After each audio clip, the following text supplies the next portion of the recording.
راستہ جو اپنایا نہ گیا۔ ایک رپیلے جنگل میں دو راستے مختلف سمتوں میں جاتے تھے، دونوں پر سفر کرنا ناممکن تھا۔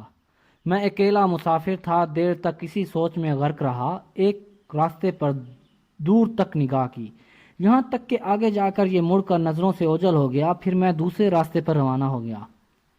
غالباً یہ راستہ میری توجہ کا زیادہ طالب تھا، کیونکہ اس پر گھاس اگی ہوئی تھی اور قدموں کے نشان نہ تھے، مگر جب میں ذرا آگے گیا تو اس پر بھی خاصی آمد و رفت کے اثرات تھے، اور ایک دن تک مسلسل میں اس راستے پر چلتا گیا، اور راستے راستوں سے ملتے گئے، اور اب واپسی ممکن نہ تھی۔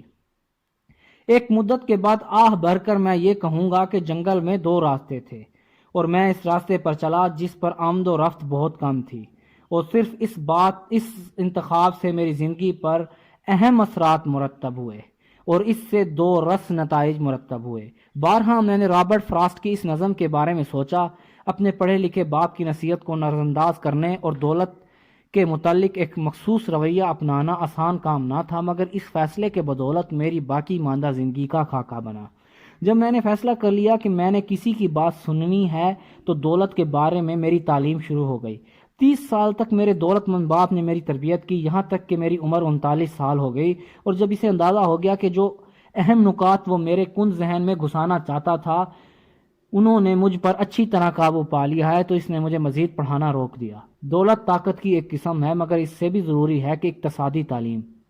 پیسہ آتا جاتا رہتا ہے، لیکن اگر آپ کو اس بات کا علم ہو کہ پیسہ کیسے اپنے چمکار دکھاتا ہے، تو آپ اس پر قابو پا کر ایک بار پھر دولت کما لیتے ہیں۔ مثبت سوچ رکھنے کے باوجود لوگ صرف اس لیے کامیاب نہیں ہوتے کہ اسکول میں پڑھائی کے دوران انہیں پیسہ کمانے کے بارے میں کچھ نہیں سکھایا گیا ہوتا، چنانچہ وہ زندگی بھر پیسے کے لیے کام کرتے ہیں۔ چونکہ 9 سال کی عمر میں نے شروعات کی، تو جو سبق میرے امیر باپ نے مجھے پڑھائے وہ سادہ تھے، اور جب میری پڑھائی مکمل ہوئی تو مجھے اندازہ ہوا کہ صرف 6 سبق تھے جو 30 سال کے دوران بار بار میرے باپ نے میرے ذہن میں ڈالنے کی کوشش کی۔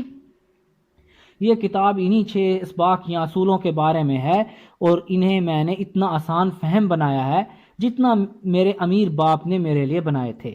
یہ جوابات نہیں مگر رہنما اصول ہیں، ایسے رہنما اصول جو آپ اور آپ کے بچوں کو دولت مند بننے میں مددگار ثابت ہو سکتے ہیں۔